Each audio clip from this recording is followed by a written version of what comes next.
तो है एवरीवन, नमस्कार, स्वागत है एक बार फिर से आपका अपने यूट्यूब चैनल संध्या कंप्यूटर क्लासेस।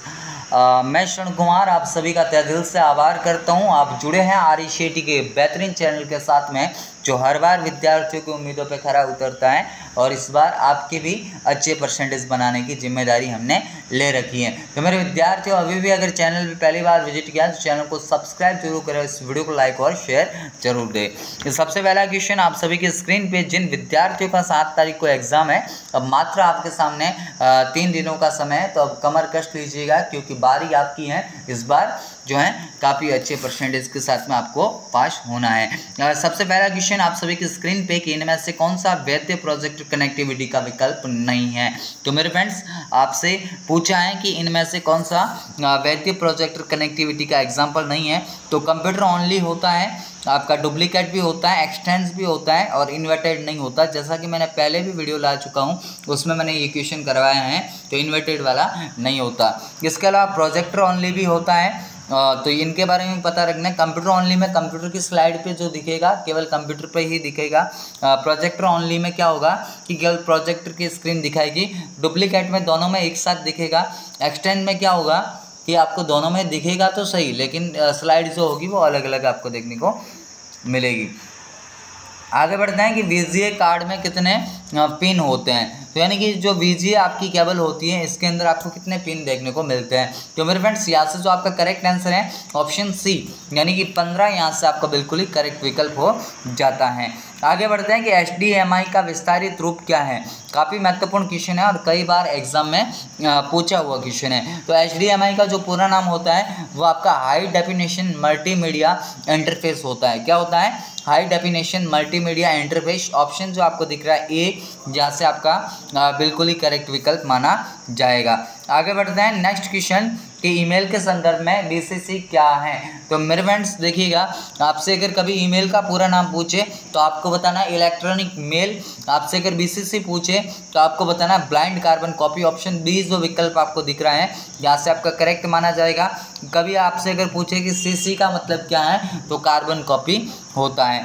आगे बढ़ते हैं नेक्स्ट क्वेश्चन की ओर कि आमतौर पर किस प्रकार के निजी ईमेल खाते का उपयोग कंप्यूटर में ईमेल को डाउनलोडिंग करने के लिए किया जाता है। तो जब भी आपसे बोले कि ईमेल को डाउनलोड करने के लिए, तो मेरे फ्रेंड्स आपको बताना है POP3 बताना है। अगर आपसे व्यापार की बात करें तो फिर आपको क्या बताना है? माइक्रोसॉफ्ट एक्सेंज बताना है। क्या बताना है? Microsoft exchange. ये तो आपके व्यापार में इस्तेमाल होता है, व्यापार सेटिंग में। लेकिन अगर आपको निजी ईमेल को डाउनलोड करना है तो फिर आपको POP का इस्तेमाल करना होता है। IMAP है, ये भी आपका क्या है? एक आउटलुक अकाउंट का प्रकार है। जबकि जो आपको दिख रहा है HTTP, इसका मतलब होता है हाइपर टेक्स्ट ट्रांसफर प्रोटोकॉल, एक प्रकार का प्रोटोकॉल होता है। आगे बढ़ते हैं कि आमतौर पर किस प्रकार के ईमेल खाते का उपयोग व्यापार सेटिंग में किया जाता है। तो मेरे फ्रेंड्स, अभी मैंने आपको बताया कि इसका करेक्ट आंसर क्या माना जाएगा? माइक्रोसॉफ्ट एक्सेंज माना जाएगा।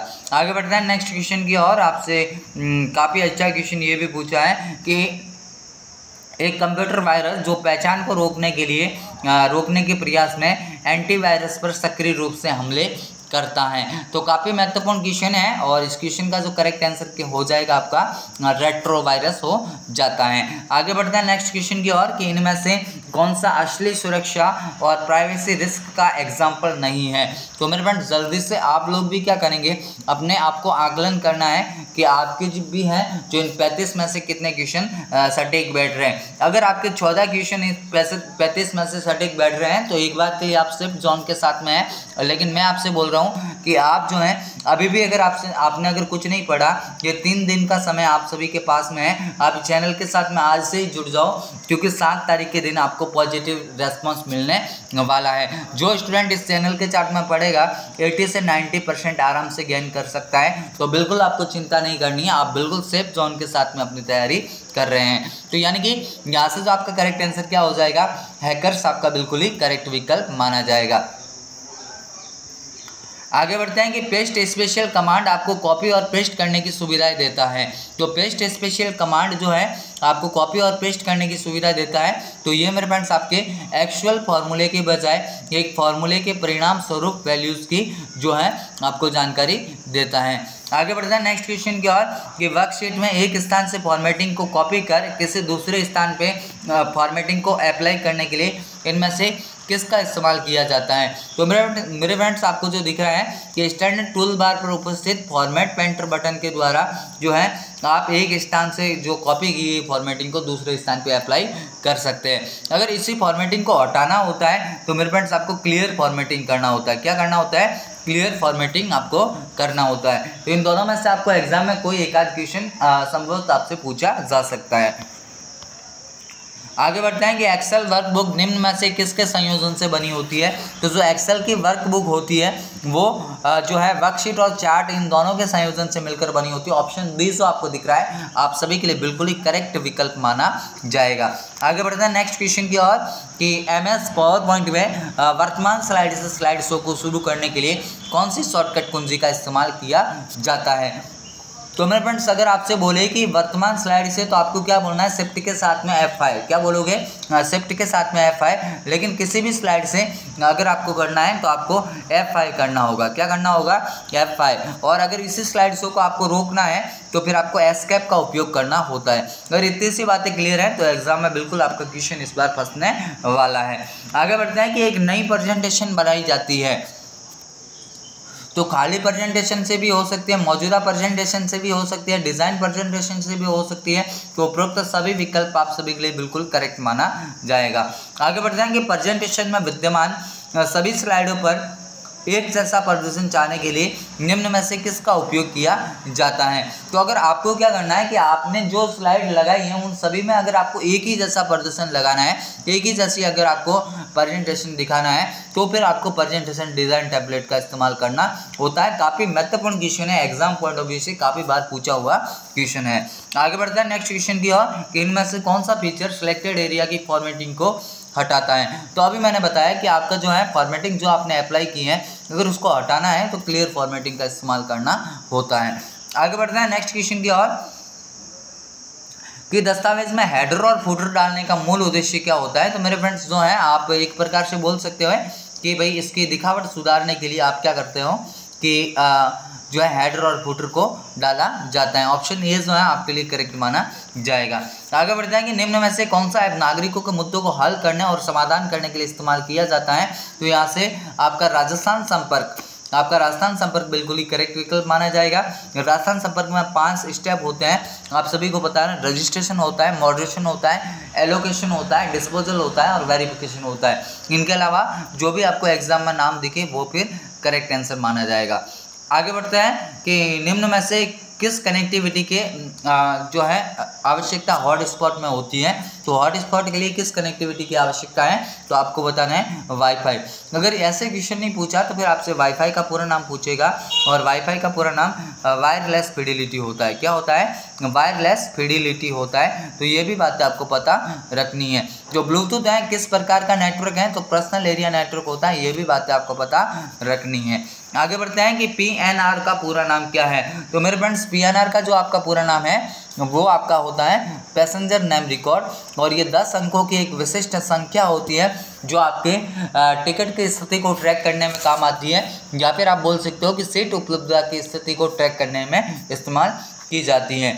आगे बढ़ते हैं कि किस प्राधिकरण द्वारा पैन कार्ड को जारी किया गया है। अब अगर आपसे कभी पैन का पूरा नाम पूछे तो परमानेंट अकाउंट नंबर होता है। क्या होता है? परमानेंट अकाउंट नंबर होता है। और ये जो परमानेंट अकाउंट नंबर है इसको जो है जारी करने वाला जो कार्ड का जो एजेंसी है वो आपकी कौन सी है?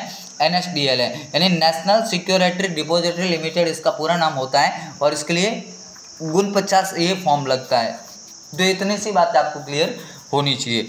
फिर आगे बढ़ते हैं कि जो UIDAI है इसने किसको जारी किया है तो आधार कार्ड को जारी किया है। बाकी जो आपका NVSP है इसने आपका जो वोटर कार्ड होता है, वोटर कार्ड को जारी करने वाली कौन है? NVSP। कभी आपसे पूछे कि UIDAI का पूरा नाम क्या है तो unique identification authority of India. और अगर NVSP का पूछे तो नेशनल वोटर सर्विस पोर्टल आपका पूरा नाम होता है। आगे बढ़ते हैं कि जो है आपके सामने क्वेश्चन है कि नागरिक ऑनलाइन माध्यम से विश्वविद्यालय के शुल्क का भुगतान कैसे कर सकते हैं। तो भाई सारे के सारे विकल्प आपके सही माने जाएंगे, यानी कि उपरोक्त सभी आपका बिल्कुल करेक्ट माना जाएगा। आगे बढ़ते हैं कि नागरिक ऑनलाइन माध्यम में रोजगार कैसे पंजीयन कर सकते हैं। तो रोजगार पंजीयन करने के लिए आपको ई मित्र पे जाना हो सकता है और आप रोजगार विभाग की वेबसाइट से भी कर सकते हैं। तो ए व बी दोनों बिल्कुल करेक्ट माना जाएगा। आगे बढ़ते हैं नेक्स्ट क्वेश्चन की ओर कि निम्न में से किसके द्वारा नागरिक राजस्थान संपर्क पर शिकायत दर्ज कर सकता है। तो यहाँ पे भी आपकी क्या है, उपरोक्त सभी वाला जो विकल्प है बिल्कुल करेक्ट माना जाएगा। यानी टोल फ्री नंबर भी होते हैं 139 आपका टोल फ्री नंबर भी होता है और जो है आपका राजस्थान संपर्क पोर्टल भी होता है और राजस्थान संपर्क मोबाइल एप्लीकेशन भी होता है। तो ये सारे के सारे करेक्ट माने जाएंगे। आगे बढ़ते हैं कि आपकी जो है FPS या फेयर प्राइस शॉप है ना, FPS, यहाँ पे आप FPS करना कि FPS का पूरा नाम क्या है। तो मेरे फ्रेंड्स आपका फेयर प्राइस शॉप आपका ऑप्शन बी आपको दिख रहा है, बिल्कुल करेक्ट माना जाएगा। और फेयर प्राइस शॉप होती क्या है, तो वो दुकान है, उचित मूल्य की दुकान, जहाँ से आपको राशन मिलता है। और राशन हमेशा दो वर्गों को मिलता है, BPL और APL। जो BPL है इसका पूरा नाम होता है बिलो पॉवर्टी लाइन और APL का होता है अबव पॉवर्टी लाइन। अगर आपसे कभी पूछे कि MSP का पूरा नाम क्या है, तो मिनिमम सपोर्ट प्राइस होता है। ये इतनी सी बातें अगर क्लियर है तो आपका क्वेश्चन बिल्कुल इस बार फंसने वाला है। अगर APDS का पूरा नाम पूछे तो आपको बताना है कि इलेक्ट्रॉनिक पब्लिक डिस्ट्रीब्यूशन सिस्टम होता है ना। तो इतनी सी बातें क्लियर होनी चाहिए। आगे बढ़ते हैं कि EPDS के संदर्भ में MSP का पूरा नाम क्या है, तो minimum support price option A बिल्कुल करेक्ट माना जाएगा। आगे बढ़ते हैं कि BPL का पूरा नाम क्या है, तो अभी मैंने बता दिया बिलो पॉवर्टी लाइन होता है। आगे बढ़ते हैं नेक्स्ट क्वेश्चन की ओर कि जॉब सर्च वेबसाइट का उदाहरण कौन सा है। मेरे फ्रेंड्स आपसे बोला है कि जॉब सर्च वेबसाइट का एग्जाम्पल कौन सा है, तो देखिएगा क्या अमेजोन होता है। अमेजोन तो आपकी ई-कॉमर्स साइट है, पेटीएम भी ई-कॉमर्स साइट है। जो आपको दिख रहा है naukri.com, इसके अलावा भी नाम आपके सामने हो सकता है, monster.com है, timesjob.com है। तो ये सारी क्या है आपकी निजी नौकरी वेबसाइट है ना, इनके बारे में आपको पता रखना है। आगे बढ़ते हैं कि ऑनलाइन शॉपिंग किस प्रकार का लेन देन है। तो काफ़ी महत्वपूर्ण क्वेश्चन है और इस क्वेश्चन का करेक्ट आंसर B2C यानी बिजनेस टू कंज्यूमर होता है। और बिजनेस टू बिजनेस B2B का पूरा नाम होता है और C2C का पूरा नाम कंज्यूमर टू कंज्यूमर होता है। और ऑनलाइन शॉपिंग वेबसाइट होती कौन कौन सी है, तो अमेजॉन, फ्लिपकार्ट, जबोंग, पेटीएम है ना, स्नैपडील है, मीजो है, ये सारी की सारी आपकी ऑनलाइन शॉपिंग साइट होती है। आगे बढ़ते हैं कि निम्न में से सर्च इंजन का उदाहरण कौन सा है, तो सर्च इंजन में आपका गूगल बिल्कुल करेक्ट माना जाएगा। इसके अलावा अगर आपसे कभी पूछे कि वेब ब्राउजर का एग्जाम्पल कौन कौन से है, तो इंटरनेट एक्सप्लोरर है, माइक्रोसॉफ्ट एज है, मोजिला फायरफॉक्स है, आपके ओपेरा मिनी है, यूसी ब्राउजर है ना, इनके अलावा भी है गूगल क्रोम है। तो ये सारे के सारे सफारी है, आपको याद रखने हैं। ये सारे के सारे नेटस्केप नेविगेटर वेब ब्राउजर के एग्जांपल होते हैं। आगे बढ़ते हैं कि इनमें से कौन सा ईमेल का क्लाइंट है। तो ईमेल का क्लाइंट यानी जिससे आप जो है ईमेल को रिसीव कर सकते हैं या भेज सकते हैं, है ना। तो आपका क्लाइंट कौन है ईमेल के अंदर, तो जीमेल यानी गूगल मेल, यहाँ से आपका बिल्कुल करेक्ट आंसर माना जाएगा।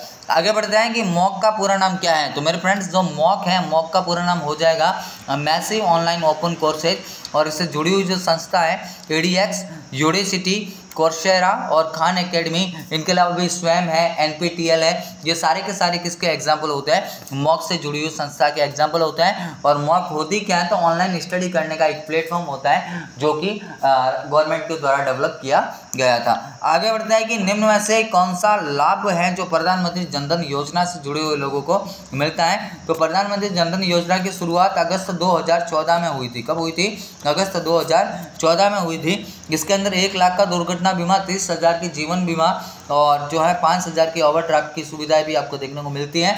ऑप्शन डी आपका यहाँ से बिल्कुल करेक्ट माना जाएगा। आगे बढ़ते हैं कि निम्न में से कौन सा मोबाइल वॉलेट का एग्जाम्पल नहीं है। तो देखिए SBI बड़ी भी होता है, भीम भी होता है, पेटीएम भी होता है, क्रेडिट कार्ड नहीं होता है, क्योंकि क्रेडिट कार्ड तो बैंक के द्वारा जारी एक छोटा सा प्लास्टिक का कार्ड होता है जिसको ऑनलाइन शॉपिंग वगैरह में इस्तेमाल किया जाता है। अब देखिएगा इनके अलावा बहुत सारे जो मोबाइल वॉलेट के एग्जाम्पल है, गूगल पे है, फ़ोन पे है, पेटीएम है ना, भीम है। इनके अलावा भी हैं SBI बड़ी है, मोबीक्विक है, ऑक्सीजन है, वोडाफोन M पैसा है, एयरटेल मनी है, जियो मनी है, तो इन सभी के बारे में आपको सभी को पता रखना है, क्योंकि एग्जाम की कब खोपड़ी घूम जाए और आपको कोई सा भी ऑप्शन एग्जाम में दे सकता है। आगे बढ़ जाए, नेक्स्ट क्वेश्चन आप सभी की स्क्रीन पे। आई होप आपको सेशन काफ़ी पसंद आ रहा होगा। अगर सेशन पसंद कर रहे हैं तो चैनल को सब्सक्राइब जरूर दें, ताकि आने वाली जितने भी क्लासेज है सर के द्वारा और मैम के द्वारा वो भी आप सभी को जो मिल पाए और जो है आप अपने एग्जाम में एक अच्छी स्कोरिंग कर पाए। अभी के लिए इस अगले क्वेश्चन की ओर बढ़ते हैं कि निम्न में से कौन सा प्रिंटर प्रिंट हेड से स्याही की छोटी छोटी बूंदों का छिड़काव करता है और इमेज के निर्माण में काम आता है। तो इंकजेट प्रिंटर यहाँ से आपका बिल्कुल ही करेक्ट विकल्प माना जाएगा। अगर आपसे पूछे कि टोनर, कार्टेज, ब्लैक सूखे पाउडर का इस्तेमाल कौन करता है, तो आपको बताना है लेजर प्रिंटर। और जो है आपका प्लॉटर क्या है, तो हाई क्वालिटी के ग्राफिक्स या वेक्टर का उत्पादन करने वाली एक डिवाइस होती है। आगे बढ़ते हैं कि डीपीआई का पूरा नाम क्या है। और आज का मेरे ख्याल से अंतिम क्वेश्चन 35वां क्वेश्चन है आप सभी के सामने कि डीपीआई का पूरा नाम क्या है, तो डॉट्स पर इंच यहाँ से आपका बिल्कुल करेक्ट विकल्प माना जाएगा। और ये क्या होती है, प्रिंटर की क्वालिटी होती है। और जो अगर आपसे कभी स्पीड पूछे तो स्पीड मापी जाती है पीपीएम यानी पेज पर मिनट में। तो आई होप आपको सेशन काफ़ी पसंद आया होगा। अगर सेशन पसंद किया है तो चैनल को लाइक जो सब्सक्राइब जरूर करें, इस वीडियो को ज़्यादा से ज़्यादा लाइक करें और शेयर जरूर करें। जिन भी विद्यार्थियों का एग्जाम है उन तक ये क्लास होनी चाहिए, ताकि उनको भी है अपनी एग्जाम में अच्छी स्कोरिंग करने का एक मौका मिल सके। अभी के लिए इतना ही, मिलेंगे नेक्स्ट सेशन के साथ में, तब तक के लिए जय हिंद, वंदे मातरम, जय भारत।